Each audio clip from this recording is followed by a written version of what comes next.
কমতে শুরু করেছে ধানের দাম।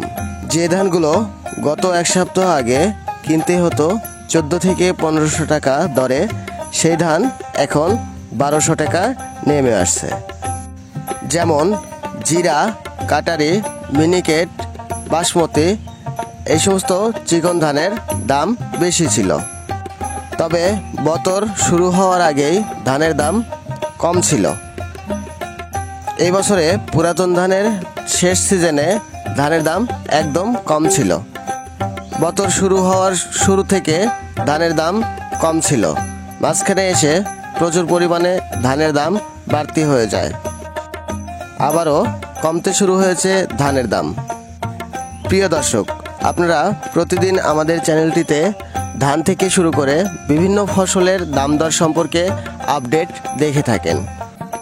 সেক্ষেত্রে গত কয়েক সপ্তাহ আগের যে ভিডিও ফুটেজগুলো আমরা আপলোড দিয়েছি, সেই ভিডিওগুলো দেখলে আপনারা বুঝতে পারবেন যে ধানের দাম কতটুকু বাড়তি হয়েছিল। গতকাল থেকে জানা যায় ধানের দাম কমতে শুরু হয়েছে। বাজারে বিভিন্ন প্রজাতির ধান দেখা যাচ্ছে। সবথেকে কম দামের যে ধানগুলো আছে সেটা হাইব্রিড প্রজাতির ধান, যেটা সবথেকে কম দাম বলতে হীরা ধান যেটা, সেটার দাম কম ছিল, আর অন্যান্য ধানগুলোর দাম বেশি ছিল। প্রিয় দর্শক, এখন ধানের দাম এতটাই কমেছে যে আগের তুলনায় প্রতি মনের উপরে 200 থেকে 250 টাকা ধানের দাম নেমে আসছে।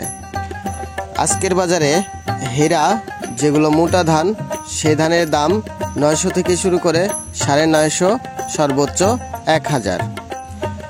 আজকের বাজারে 29 এবং 28 ধান, সেটা আগে ছিল 1200, 1250, এখন 1100 টাকা সর্বোচ্চ বাজার। সর্বনিম্ন 1050 থেকে শুরু করে 1100 এমডাম বেচা কেনা চলছে।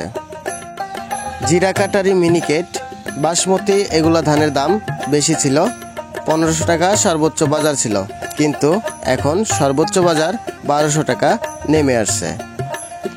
এই ছিল আজকের ধানের পাইকারি হাট থেকে ধানের পাইকারি বাজার দর।